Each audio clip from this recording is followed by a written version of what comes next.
Hello there, people of the internet. Old guns are sexy as hell, and if you agree with me, then I'm willing to bet that, well, if you're watching this channel, then you probably agree with me. So, whenever I show off my old guns, I have many guns that are over a century old at this point, and many of them have significant historical value, and many of them are unbelievably beautiful. And these old guns just have so much history and heart and soul behind them. And there's so much, they're just incredible. Without me sitting here rambling about how much I love them for half an hour, I'm just going to go ahead and say they are absolutely incredible. I got a couple of ones out here, actually. And I've been filming all day, so these are just the ones that are sitting around. Kevin's screaming in the background, so Kevin's my peacock. I got 4 of them. They're all named Kevin. This is an Oviedo Mauser in 7.62 Setme. And I don't know how well it's going to show up because I don't have light on it, but the stock is an unbelievably gorgeous tiger striping. And the history behind this once 7mm Mauser, now 7.62 Setme, but handles 7.62 NATO rifle is absolutely incredible. And that right there is one gorgeous rifle, or something like this right here. This is a Turkish Mauser, 1893 pattern, also with some very incredible tiger striping all along the wood of this rifle. Definitely a gorgeous, gorgeous example of a Turkish Mauser. I really like this rifle. That is a gorgeous gun right there. Or we got ourselves the Yugoslavian 2447. I'm probably going to clean up the stock on this one. This one's from RTI, and it's still got a lot of dirt and funk on it, and the just rubbing my hand on it, I get some darkening of my hand. But I can see the wood underneath. It's like a really dark redwood, and it is beautiful. I really, really like the wood on this Mauser. And I'm not going to refinish it or anything like that. I'm just going to scrub the dirt off of it to see if I can make some of this wood shine, because my God, this would be like a drop, or a jaw-dropping rifle whenever it gets cleaned up. So, yeah, old guns are beautiful.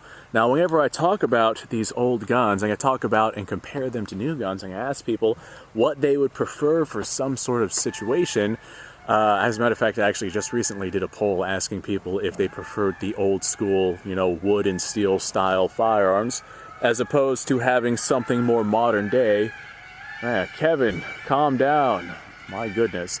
As opposed to having something more modern day designed like a steel and polymer that has all sorts of rail systems and whatnot. Definitely not as attractive of a firearm as the old school stuff, but this right here is by far a more capable firearm if you need to use one for a defensive, practical purpose than an old school Milsurp rifle, especially if you are using that firearm to protect yourself against somebody who is using a firearm like this. Now, just because a firearm is made of wood and steel doesn't necessarily mean that they're completely incapable. I have a Ruger Mini 14 out here, and this right here has a significantly sizable magazine in it, and it is external, so you can fit whatever whatever capacity it is that you want inside of the rifle. In this particular case, this one is a 20-round magazine that I have fit into this rifle, and it is a semi-automatic platform, very similar to the AR in terms of capabilities. The one thing I don't like about it is the fact that there's no easy way to mount optics onto this thing, but of course, like every other platform out there, there are workarounds behind that. But as you can see, this is a wood and steel rifle, definitely quite the pretty rifle, that's for sure. Not quite as pretty as like an old school Mauser or something like that, but very, very capable. Intermediate cartridge. I mean, if you get yourself one of the ones that was updated, then you have yourself a nice, accurate rifle. The one thing I don't like about the updated Ruger Mini 14s is the fact that the sights got really cheap. That's one of the main reasons why I like this one so much. Yeah, this right here is definitely a gorgeous rifle and a very capable one. But it still has its set of drawbacks. Like a lot of people, since that is in 223.556, would compare the Ruger Mini 14 to the AR platform. Well, guess what? The AR platform has a means of mounting all sorts of stuff if you have yourself M-LOK rail systems or Picatinny rail systems, you can do optics, you can do lights and lasers and grips and, you know, whatever it is that you want. Your pistol grip on the back, you can go ahead and add one of those if you feel like. I'm sure that there's ways to mount an AR-style buffer tube to this right here, but guess what? That is still an AR-style system, so that goes right back to the AR platform. You can get yourself a folding stock on something like this, or a telescoping stock or something like that, but the AR platform, you've already got the telescoping stock. It's got a buffer tube on it, so folding it doesn't necessarily, it's not necessarily something that can be practically done, with lack of better terminology behind that. But unlike the Mini 14, the AR, you can swap out calibers, you can swap out just all sorts of systems. It's a lot easier to disassemble and maintain than the Mini 14. There's definitely a lot of pros that come with the AR platform, but it is a modern system and it doesn't have all the sexy wood and whatnot, and as a result there's a lot of people who just kind of stay away from the AR platform just because they don't like how it looks.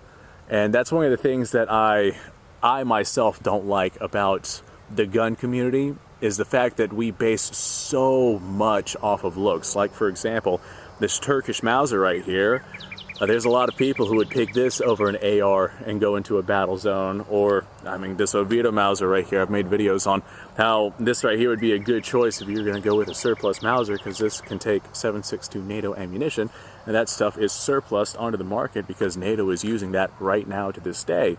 Or if you want to go with a classic Kar 98 style rifle, then that would also be a good option. This is not my Kar 98. My Kar 98 is currently sitting inside because I fired corrosive ammo through this and not through that one, and I don't feel like having to clean it. But boy, oh boy, this is a gorgeous style of rifle. But there's people out there that will take the looks of the rifle over the capability of the rifle, and it's just one of those things that I don't necessarily agree with. I mean, the AR is not a good looking system. I will acknowledge that right now. I am not a fan of how the AR looks, unless we're talking about like a retro, like one of Brownell's retro AR platforms, their BRN-10. That was a pretty cool looking rifle, but that's just because I like my historical firearms and whatnot. If we're talking about an old school design like that, or like an old school M16, I like how those look. But the modern stuff with all the rails and all the systems and all of the accessories that you can mount onto it, it's not as eye-appealing. I will acknowledge that. It's not as eye-appealing, not as attractive. And as a result, with it not being as attractive, a lot of people go for the more attractive firearms, even though they are dramatically less capable. Like, for example, yeah, the Ruger Mini 14, this is a very capable firearm. However, I don't know, let's give an example. If I were to have somebody, 600 yards away across my field firing at me, and let's say one of us had a Mini 14 and the other had an AR platform with a 4-power LPVO or something like that, the LPVO on that AR, that would give you a dramatic advantage over just, the guy with the iron sights on the Ruger Mini 14. That's a dramatic advantage towards that. Or maybe you can only afford one gun, and maybe you can only afford one gun, but you have multiple different things that you want to do. You can go with an AR platform, although it's not sexy. Get yourself a bunch of different barrels for that AR, and using literally that same firearm, swap out some barrels and swap out some minor internal components, and you can swap out 223 5.56 for 300 blackout if you want a 30 caliber round. 6.5 Grendel if you want to be able to hit effectively at long distances, and there's a couple of different options that you can do with that. If you want to turn your AR platform into a PCC, swap out the upper receiver and swap it. There's a magazine insert, like a magazine adapter, that's the word I'm looking for, that you can insert into your magazine well to be able to take 9mm magazines. Like, there's ways to be able to turn your AR platform into whatever platform it is that you want. And that's one of the things that makes the AR platform so good. Whereas something like this 2447, this right here is an 8mm Mauser, and if I want to convert it to anything else, it takes a significant amount of alteration to be able to do that, and you need a full-on machine shop versus the AR platform, which is just you take the hand guards off and you take the gun apart, and you taking armorer's wrench and there's a big old nut that holds the barrel on, and you pull that off and swap out your barrel, and just, if you have to swap out your bolt and bolt carrier, then go ahead and do that, and whatever conversion it is that you're looking to do with that AR platform. But the point is that it's not hard. What was that? All I heard was, I heard it electronically, so I don't really know what the hell that was. But what are you guys' thoughts on this? I agree, old guns are sexy. Dude, I will take a wood and steel rifle over a modern rifle for every situation other than somebody is using a modern rifle to try and take me down. If that is the case, then hey, screw the Kar 98s, give me the AR platform, and I will go ahead and go to town. And I'm sure somebody is going to go down in the comments and say, Kar 98 will defeat level 4 body armor. Yeah, if you manage to get yourself some red labeled SMK ammunition, then yeah, you are correct on that. The only issue is that it's extremely rare and expensive to find. And even if you do find it, well, you have your bolt action rifle, you send a round downrange from your Kar 98 or, other various 8mm Mauser rifle. Most of them during that time period were 3 MOA rifles, so you better hope that you actually hit your target. And if you don't hit your target, then the amount of fire that they're going to send back at you is going to be overwhelming compared to what you can send back. Or if you do hit your target, then hey, guess what? If he has buddies over there, the amount of fire you're going to get back at you, it's going to be not good. And their ability to aim their modern rifles are probably going to be better than your ability to aim your iron-sighted Kar 98. Because if they have something modern, odds are they also have optics. Wow, my eyesight's getting worse. Well, I guess the sun is beginning to set, so, because I can't really see my sights all that well.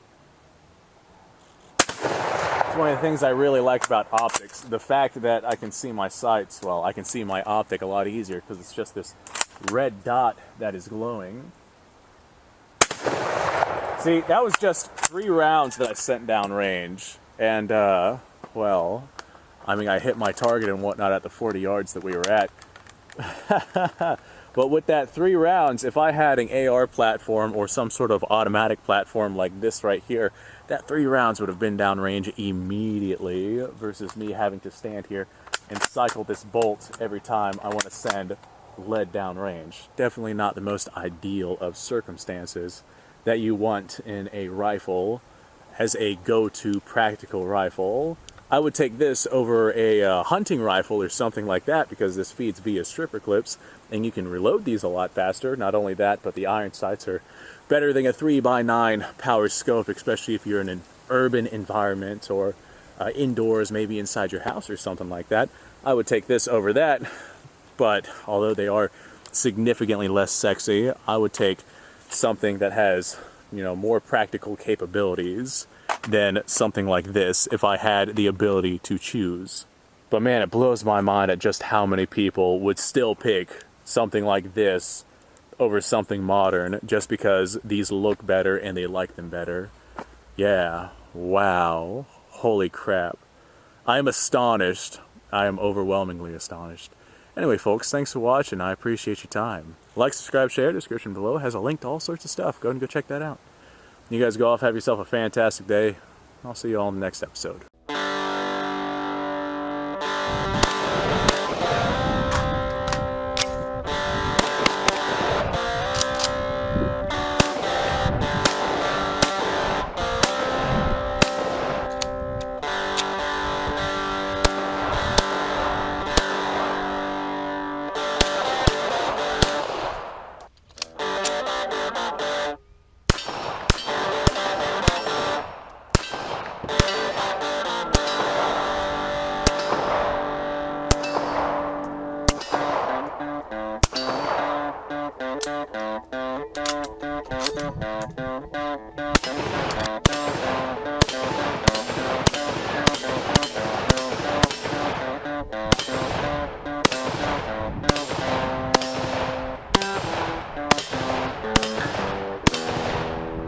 Been a little while since I've done this.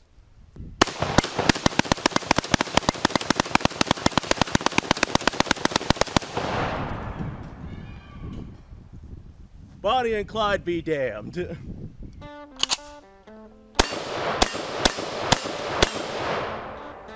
poor man's Garen.